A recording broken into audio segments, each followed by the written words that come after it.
This is the Situation Room, the only way to start your day. As the standard if you are not applying it across board. Dr. Muita Ndungu is a governance affairs and public policy expert and joins us for the first time in the hot seat of the Situation Room. Very good morning to you. Good morning. Good morning. Good morning.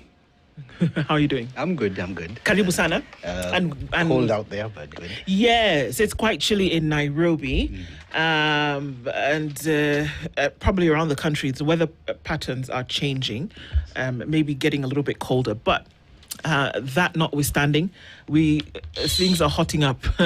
So let's talk about some of these things this morning. Before we do, you may know that we go around the African continent every week. We come back from a different country and we bring their proverbs. Right. You get to interpret the one that Dennis will share this morning. Yes. Today we are in Mauritius, a country of 1.3 million people. Now, there is a bird called the dodo bird. Now, dodo bird no longer exists on the face of the earth. Why? Because in the 1600s, we hunted the thing out until pretty much it's now a story. Some of us have never seen it, will never. Unless you're into books, you search it for research purposes, but that's gone. But aside from that, it's considered to be Africa's strongest economy. Why? Because of tourism, manufacturing, financial services, and agriculture that they are investing. That together with their beautiful white beaches, because it is an island nation. But the proverb that we get from the people of Mauritius goes like this. The peacock spends its life displaying its feathers, but the eagle needs no decoration to prove it can fly above the clouds. How would you interpret it? Wow, that's a good one. One is everything isn't what it seems. I mean, the peacock's feathers are, I guess, for mating purposes and looking good, not for flying, because I don't think it flies that well. So to each his own strengths. That's how I would interpret it. Yeah. We're different in our own design, and we have our different strengths. Yeah. Well said. Indeed. Yeah. Well, so let's analyze some of these things that we're seeing. And we cannot run away from the fact that the public sentiment at the moment is that violence is being used as a tool to achieve whatever political goal, but it is unacceptable. It doesn't matter what political side you are on. That violence as a form of a political tool is not just frowned upon, it is unlawful, it is wrong. Now, looking at that from that premise, why would we not have the blanket application of justice over something that is wrong? Okay, I think first you have to understand where we are coming from. Kenya is what in political science and international relations we call a transitioning democracy. Which means we are moving to be fully democratized, but we are coming from an authoritarian kind of system. Now, that system that we are coming from and where we are right now means that we have certain challenges. So there are certain institutional challenges. We have weak institutions. We have social fragmentation. We have elite fragmentation. And that kind of hinders the optimization of what we need to be doing, which is nation building. So the way I look at it in terms of we are a democracy that still has a long way to go. We have weak institutions, so we need to strengthen them. But apart from weak institutions, also we haven't shifted from the authoritarian culture that we are so used to into now we are a fully fledged democracy where rule of law counts. So there's that whole notion of that lack of a mindset shift, and I want to squarely blame it on legacy politicians because they're the ones who carry that mindset. I mean, if I have an idea and Dennis has an idea, why do we need to bring goons into that mix? Dennis can come and say what he needs to say, and I say what I need to say, and the public decides. So there are many issues, and in as far as, for example, equal. For me, it's not even an issue more or less of applying the law selectively, which is happening. We can't deny that. But if you look, for example, if I was to use, I think it's Mukurweni, Member of Parliament. Kagushia. You know, Kagushia, I keep asking people, what's the difference between DCP and UDA, apart from the colors? Same people, no? The same people. It's the same people. UDA is DCP and DCP is UDA. In fact, mindset. UDA members in DCP. Yes, the mindset is the same. And that's why you find people like Agusha, even after changing colors, he will come and spit the vitriol that he's spitting, and he doesn't see anything like anything is wrong. And then you will see people in DCP, instead of rushing to condemn what he said, they are crying about selective application of the law. You know, if I'm a thief, I can't cry and say I've been arrested, but thief X has not been arrested. Yeah. I mean, it's of course, there should be equal application. If you say, no matter what the political divide is, if you say something that is wrong, then you should actually be charged. And you know, it's interesting, if you look at the statistics of our political system, NCIC, in the last 2-3 years, or even more, only 2 politicians have been charged.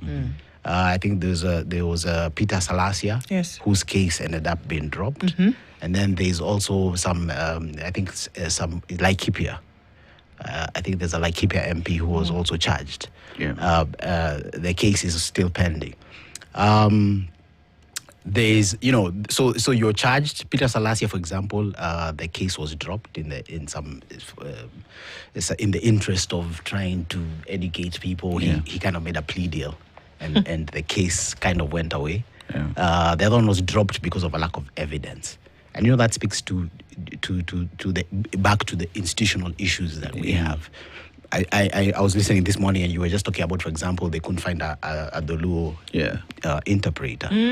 I mean, you know, that just tells you we have institutions, but our institutions are very weak. I mean, when you think about these weak institutions that we talk about, and as lawyers would say, the Constitution is very clear on these institutions and their independence at work. Yes. Where we talk of these institutions being weak, one asks the question, how independent are they? Yes, that's another thing. Have they seized their power? Because if someone understands the power they have by virtue of the powers given to them by the Constitution, they would move and just act. Because though I've offered myself to interpret. No, you know, it's a very interesting discussion. The question actually should be, why are they weak? Is it intentional? Yes. I would like to say that you just rightly that you've said it, the legal framework allows for independent commissions, gives them the freedom, allows for the police to be also independent. But when it comes to the whole process of selecting commissioners, I think there's actually some effort that is actually done, and this again goes back to the fact that we're coming from an authoritarian style of leadership where we're used to controlling institutions. So on paper, many of our institutions are actually independent in quotes, but actually in reality, even if you look at, for example, I remember some time back, I don't know if it was the control of budget, claimed that she was she had been threatened or something like that. There's a case that was there was a case like that. But you're an independent body, you're an independent commissioner. You're an independent chair of a particular commission. So we need, first of all, when as we continue to grow and as we continue to build institutions, we really need to look at, first of all, the quality. Most of these people pass through vetting in Parliament. We really need to get the right people in Parliament so that then we can get the subsequent approvals for the right people to hold the right positions. Otherwise, we'll just keep circling round and round and not getting anywhere. You know, when I was in high school, the rowdiest kid in the class usually was made the class monitor.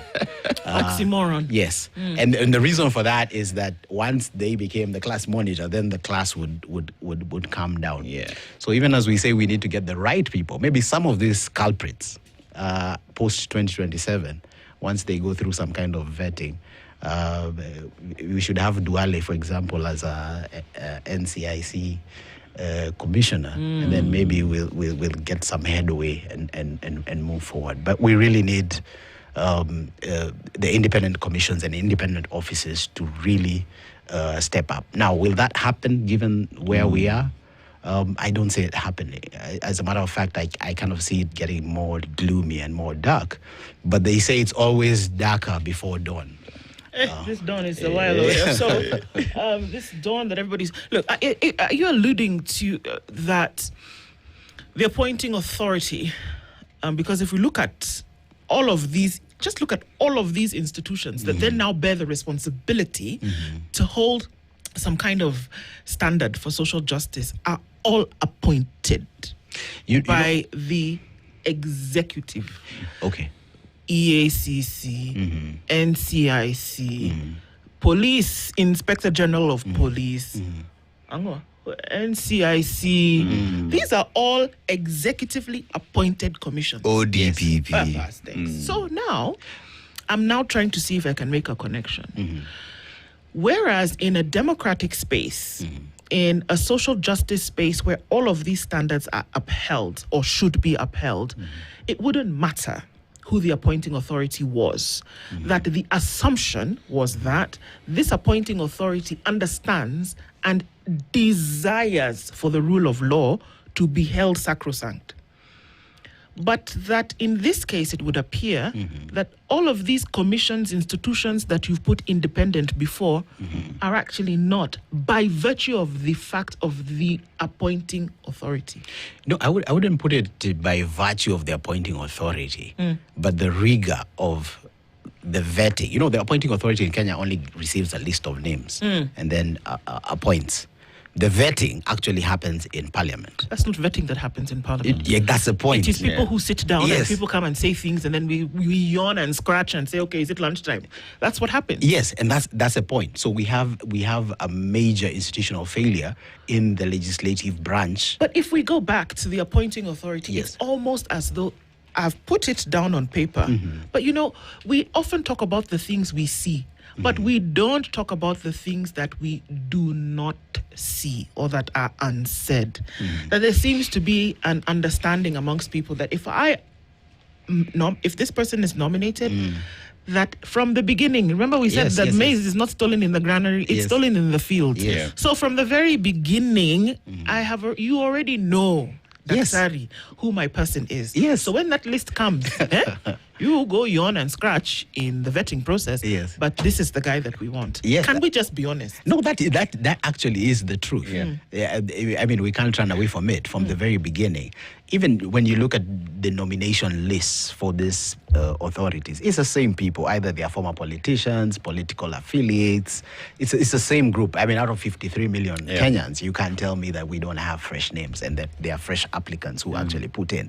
But when the vetting is done and the shortlisting is done, it's the names that we can all recognize. It's never like a new person who maybe was working somewhere in the World Bank or something like that and then came in. So yes, I completely agree. And that's something that we really need to work on.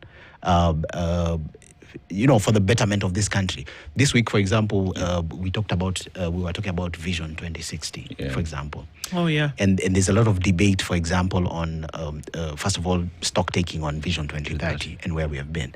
You know, we have policies, we have visions, everything on paper is good in Kenya, actually, if you look at it. And if you look at the history of development planning in Kenya, everything is up to scratch in terms of what needs to be done. But if you look at, for example, Vision 2030, why wasn't Vision 2030 really working? Politicization of development planning. There are pillars in there, and the moral. If you look at Vision 2030 and you look at the moral, they call it the moral foundation. Rule of law, agreement where one people. That's a foundation. If you don't get the foundation right, it means that when the cracks start appearing, the vision is going to falter. Doctor, does it mean, therefore, that, and correct me if I'm wrong, the law is very clear on what needs to be done. And even in these offices where individuals are supposed to be independent and so on, that we choose to reward our cronies, our friends, into these commissions because they will always do the bidding for us.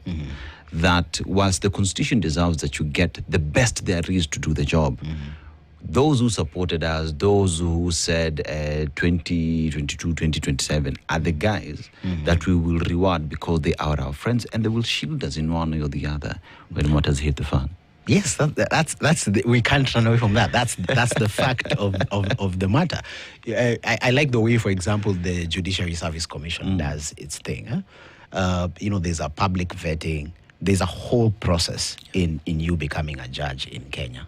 Unlike the processes that we have, especially in Parliament. One of the things that, in this country, we know that Parliament has been emasculated by the executive. And in the coming elections, even as people vote, if we have big parties with big numbers and absolute say, we'll continue to have the same problem. But if we have a parliament that is independent, that separates itself from the executive, then we are likely to have better outcomes and better choices. So actually, as we move to the next general election, the best outcome we can have is to have as many different players from different parties holding position, and also even at the county level, where we have people from different parties in parliament who then can hold the executive to account. Okay. As long as there's no holding of account, and as long as it's appointments are done by a wink and a nod, we're going to continue having the problems that we're going to have. Yeah. Because how you prepare something then will have a direct effect on how the thing will work. Yes. Right? Yes. Okay. In Kenya, things are designed to fail. It's not that we don't know. It's not that we don't have the policy. It's just, no, let's put so-and-so here. Either he's compromised or we have something on him, or he's our person and he's going to do what we want. Okay. Yes. Why do countries have constitutions? We say constitutionalism, the rule of law, all these nice, sexy things. Most progressive document. Why do countries have constitution? Why do people sit around the campfire and say, oh, this is great, kind of like Animal Farm, and say, okay, who's going to rule? Will it be you? Who has the conch is the person who rules, or whatever the case may be. A different story, but I mean, Lord of the Rings, Lord of the Flies is something else. But at the end of the day, it's people sitting around and they coalesce around an idea, and then they say, okay, this is what we're going to do, this is what we're going to follow. Why do people do that?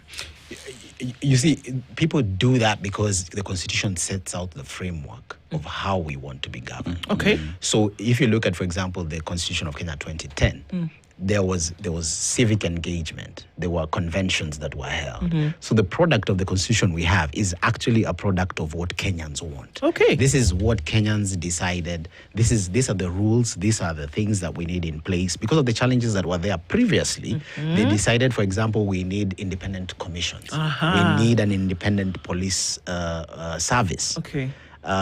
So in terms of the Constitution, it is how we, the people, have chosen to be governed. Yeah. Now, once we have that in place, this is now where the political elite come in. Are they adhering to how Kenyans want to be governed? Kenyans want an independent police service. Is the police service independent? What are the mechanisms if the police service goes rogue of dealing with it?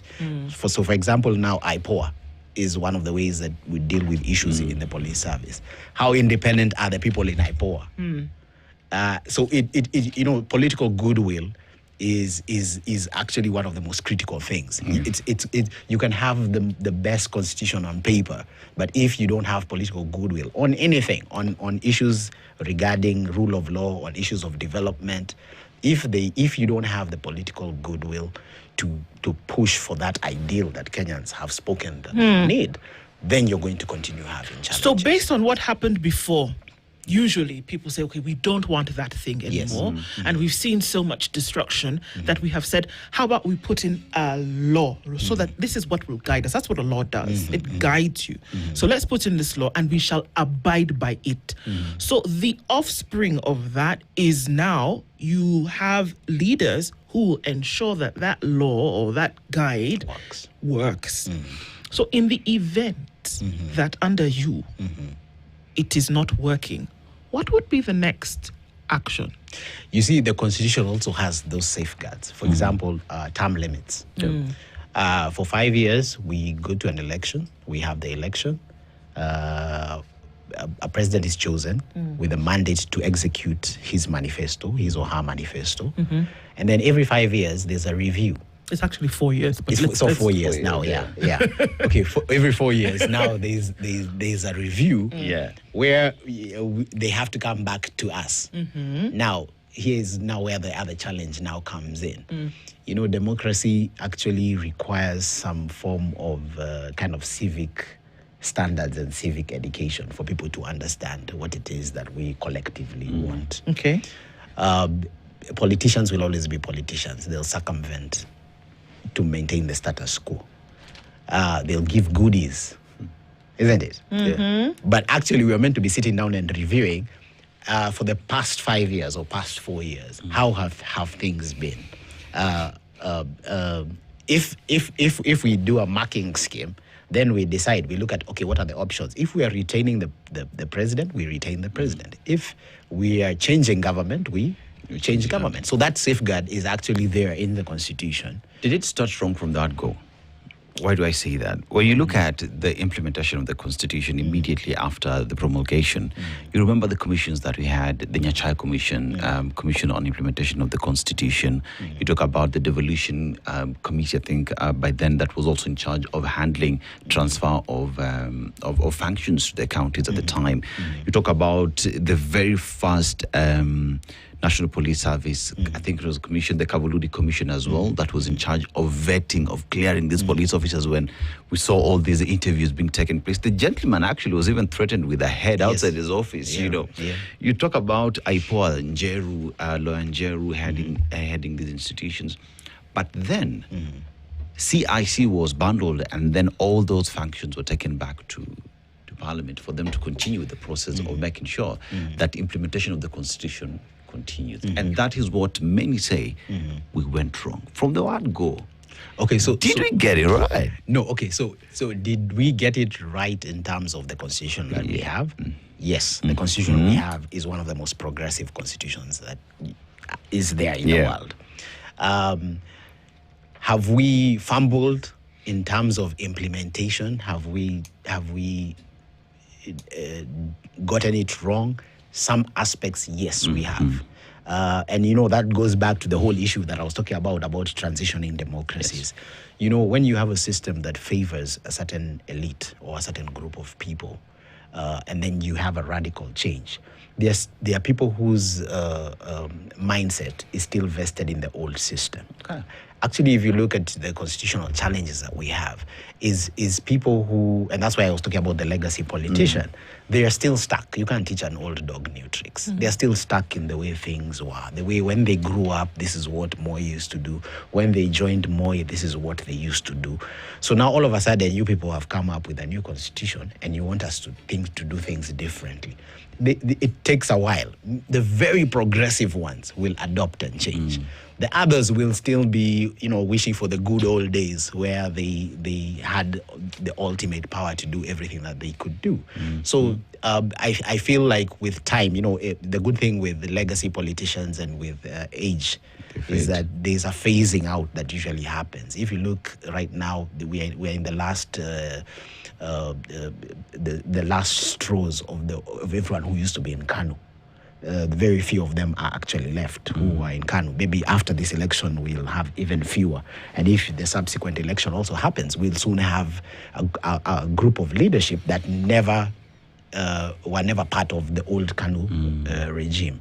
So there are vestiges of the past, and it is those vestiges of the past that in terms of mindset, in terms of the modus operandi, that then poses that challenge to what we are facing today. Okay. Yeah. Let's come and look at then how the individual who actually sets the tone at the top plays a role in influencing what will be said or done. Because it seems to me that folks who have a role to play when it comes to the application of justice are afraid to do so. Because if they weren't, I think some of these things that we see would not be the case. So let's come back and continue having that conversation. We'll take a short break. We'll be back after this. Stay with us. This is the Situation Room, the only way to start your day. This is the Situation Room, the only way to start your day. In a position of leadership is the one to then set the agenda about how it's going to be. If there will be no tolerance for certain things, and if the agenda is set from the beginning that we will not have our agenda is no tolerance for violence. We're saying no tolerance for corruption, no tolerance for any of these things. Then does that have any kind of bearing on the institutions that you now set up to do certain things? It definitely has a bearing when the top is committed. And usually how the top shows commitment is by consequences when those commitments are not met. Because the president can stand on a podium and say no more gangs, which he actually did, deal with the goons. Yes, he did. But now the goons have not been dealt with. So what is the consequences of that for those who are in the security apparatus who have not dealt with the gangs? There must be, choices have consequences. There must be consequences when, for example, presidential decrees or directives are official government policy. Yeah. So if government policy is violated, then there must be a consequence. Whether it is at the IG's office, whether it is at the county police office, there must be consequences. There must be some kind of explanation, because the road that we're traveling in is a slippery slide to anarchy in 2027. You have politicians who are saying whatever it is that they want. You have goons being mobilized. You have hate speech that is becoming prevalent. Those are all the indicators. You have that elite fragmentation amongst the political elite. You have the social fragmentation. We have issues of the hustler versus dynasty is still there on the ground. If you look at most of these goons, after they are done with the political mayhem, what do they do immediately after that? They walk to nearby shops and people walking by and rob them of their things. So that we are walking very dangerously towards an abyss that something must be done now before it's too late. How dangerous are we talking about here? Because it would appear as though the levels then don't seem to affect anybody. And it just seems to be, one weekend, all right, big deal, 4 people died, scores were injured, all right, so we're going to clear up the roads and then we're going to continue business as usual. How dangerous is this? It's very dangerous, because if you look at, for example, the incidents that have been reported, it's getting worse and worse. The mayhem is getting bigger and bigger. Now, unlike before, if you look at, for example, the 2027 post-election violence, there were hawks and there were doves on either side. If you look at the ODM side, there were those who were, let's come down, let's negotiate, and there were those who were pressing forward. Yeah. If you look at the PNU side, it was the same thing. Now, unfortunately, if you look at our current setup politically, if you look at the protagonists, for example, a very interesting thing happened that many people didn't realize. When Tanga split from Jubilee, the Tanga were the hawks, which eventually formed. So we had a government that has been formed by hawks in what now became UDA. When you split off the hawks from Mount Kenya, who are the DCPs, you have now 2 protagonists who are hawks by nature. They were the same thing. Yeah, they were the same thing. Yeah. And they are both hawks. There's no dove. There's no one who is thinking, let's negotiate, let's cool things down. You have hotheads on this side and hotheads on this side. Now those are the 2 major parties. Now we are heading to an election where you have the protagonists are both hawks. You have this deadly cocktail that has been slowly built up that could eventually lead to serious problems. It can lead to state failure, actually, because the Kofi Annan kind of settlement was one where Kibaki alikuwa mpole and Raila had some sense So he knew when to pull back and when to advance his agenda. I don't know if we get into a situation today, we have those kind of politicians who know when to pull back, who know when to negotiate, who are actually thinking. Our politics has become very emotional. Yeah. And that's another challenge that we have. Because of the emotional nature of our politics, everyone is a hothead. Dr. You speak to something that is very critical and equally what has been raised by one of our listeners here. Because when we approach 2027, we must critically think of individuals who it is we put in office, where it is AMCA, National Assembly, Senate, Women Rep, Governors, President. Yes. And I'll just read what Mr. Mukweli is saying. Kenyans, we will talk, cry, weep, complain now and forever, but unless we seriously discuss the character of the presidential candidate, of MPs, of all the elected positions, their history believes there will be no change in Kenya. How critical is it then for us to start discussions on what kind of people are we really putting into these elected positions to represent us and further this country forward? I think it's the most important conversation that we should be having. I just from my interaction, I come from Kiambu County, just from my interaction with people, I think Kenyans, and not only in Kiambu County, in Baringo, in Nakuru, I think people are already decided who they are not voting for or who they are voting for. A good majority have already somehow decided, more so who they're not voting for. Now, having said that, we need to move beyond the sloganeering. The one term, two term, people already know.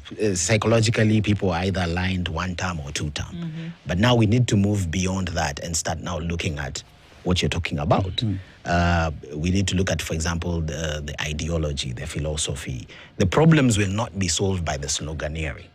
For example, if you look at the debt crisis, sometimes when I look at the debt crisis and the payments that are due and the financial situation in terms of that, I even wonder why someone wants to become president. Because you're going. Why would you want that? Yes, you're going to be dealing with. You're going to be dealing with a lot. Yeah. And the demands of the public are also increasing. The public is more aware, more woke in terms of what they demand from government. So unless we have that discussion, we need to critically analyze this thing of voting in waves and slogans. Insanity is doing the same thing over and over, expecting different results. We've done it since 1992, all the way to the last election. People were voting in waves. Nobody's asking the critical questions. And then 2-3 years down the line, we'll be back again now complaining. So, we've done it now for more than 10 years. So we actually need to have that conversation. If you look at the American system, for example, they dig deep into your past, your behavior, your character. What you stand for. Yes, what you stand for. What are your inclinations? And then that kind of tells us a trajectory of what kind of a leader you're going to be.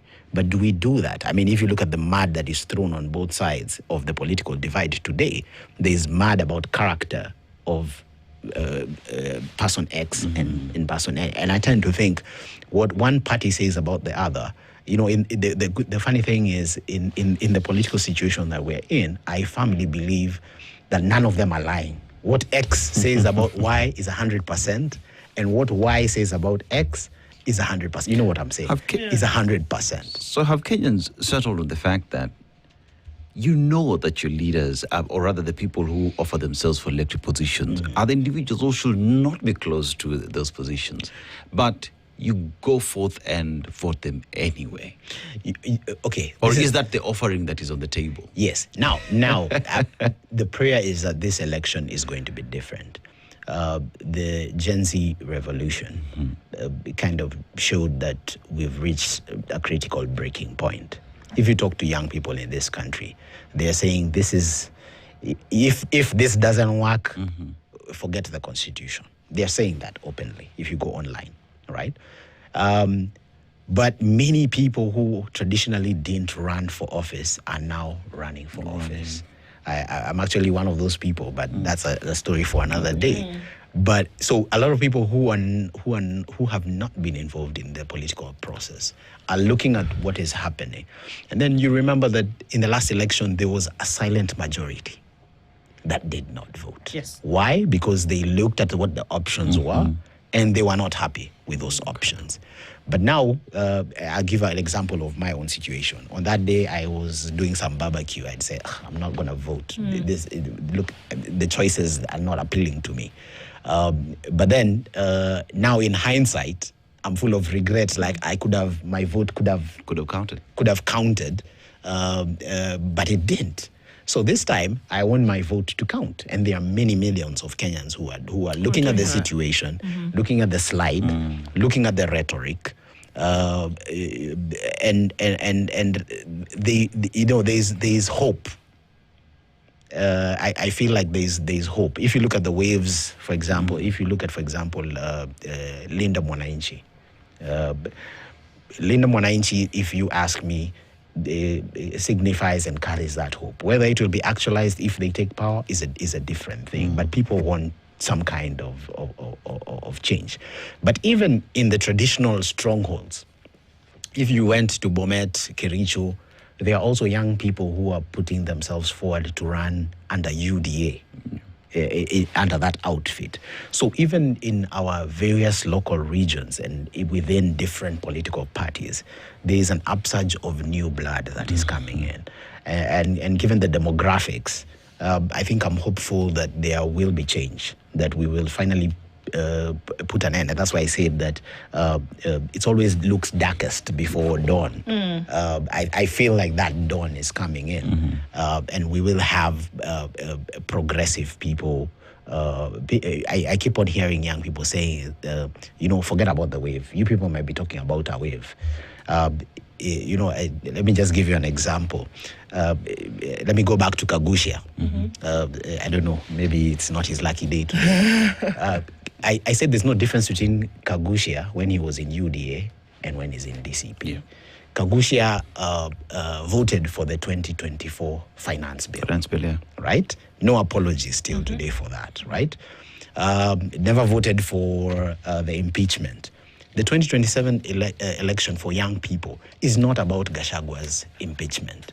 It's about the thinking about the 2024 finance bill. Yep. And why the 2024 finance bill?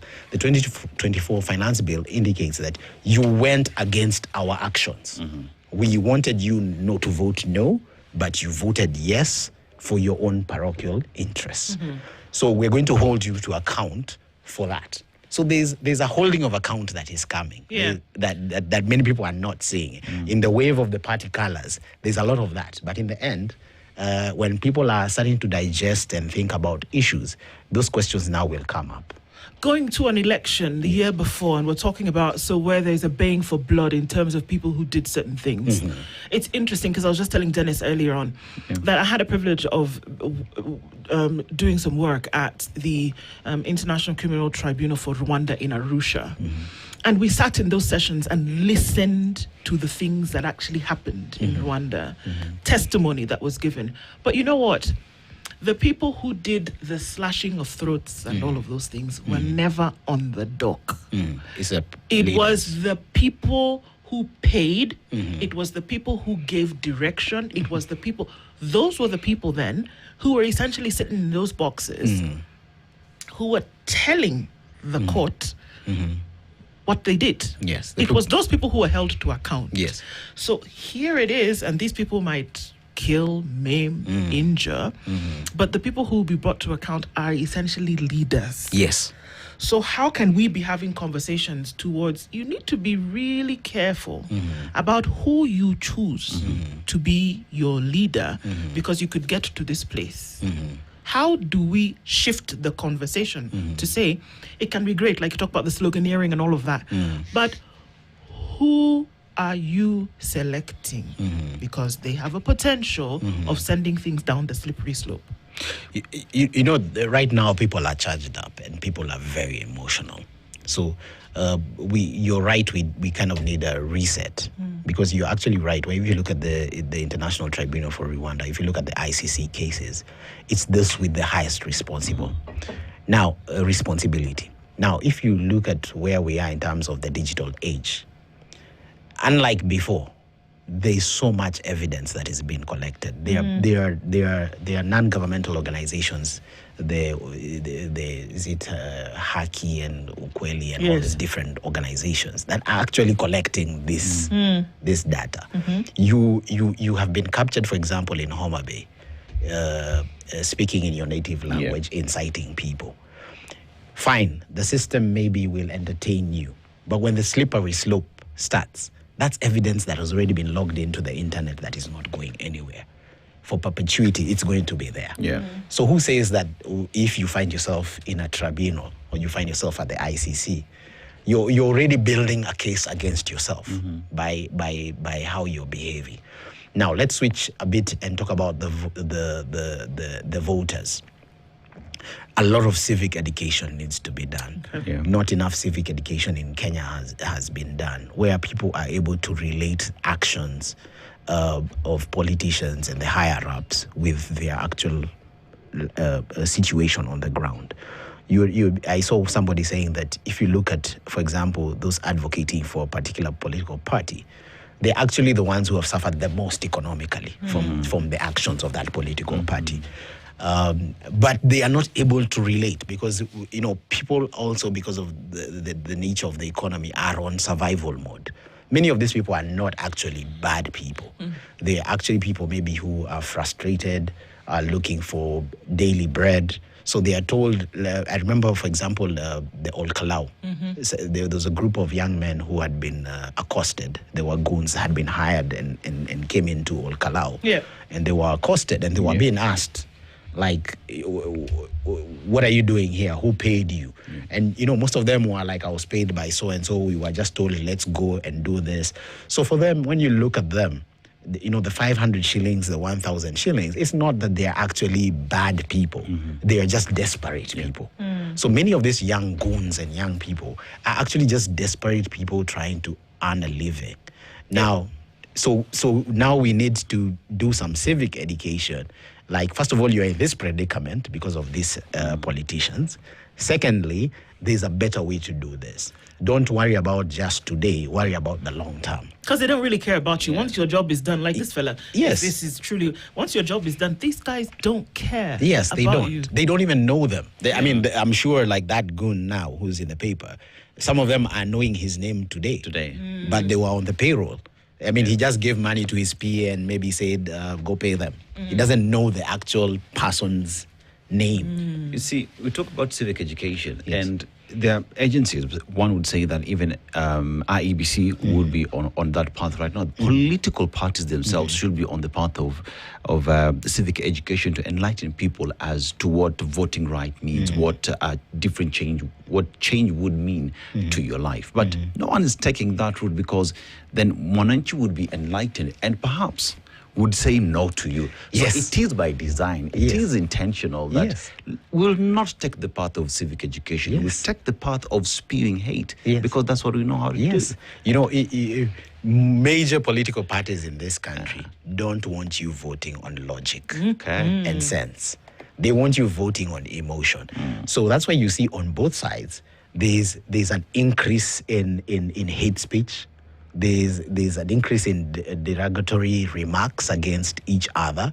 Then that way, just by human nature, we run to our, there's a kind of like we run to our own people. In Kenya, our leader is being attacked, so let's run. But what Kenyans need to realize that, for example, an attack on Gachagua is not an attack on Kikuyus. An attack on President Ruto is not an attack on President Ruto. So when they exchange words, that's just the elite there exchanging words. We are not privy to their inner workings and the issues that they have. So once Kenyans detach themselves, which is sometimes it's difficult because of the African culture of where we come from. We own our leaders. So our leaders have become like institutions of the community. So when you attack the leader, you are attacking an institution of the community. And therefore people take offense. But I feel with civic education, we people can be able to differentiate that actually an attack on an individual is an attack on an individual. It doesn't necessarily. I see comments on the internet. People, allow me to talk about Gachagua. Gachagua will make a statement which is outrageous somewhere in Western Kenya or somewhere, and you will see even young people on TikTok making comments about Wakikuyu. But it was not Wakikuyus who made that statement. It was Gachagua who made that statement. And when the time he just happens to be. Yes, he just happens to be a Kikuyu. Or Sudi made a statement. It's Sudi who made that statement. It's not the Kalenjin people who made that statement. And when the time for accounting comes, it is not the community that will be dragged to ICC. It is the individuals. There you go. Who will be dragged to those tribunals. So there is actually a lot, but just know political parties do not want you. Major political parties do not. The way they survive is by hyping up the emotion. You don't, so that you don't ask the deeper questions. Of course. Yes. So that you don't ask the deeper questions and find out the deeper information. Yes. This will not be the only conversation that we'll have with you, but we're very grateful that you joined us this morning. Thank you. To put some sobriety in some of the things that we have conversations about and to help us to learn. Thank you for joining us this morning. Government Affairs and Public Policy expert Dr. Muita Ndungu has been with us this morning, and there's a lot to learn from that, I think. Asante Sana, good morning. It is now 8 o'clock. The latest news from around the world. 94.4 Spice FM. This is The Situation Room, the only way to start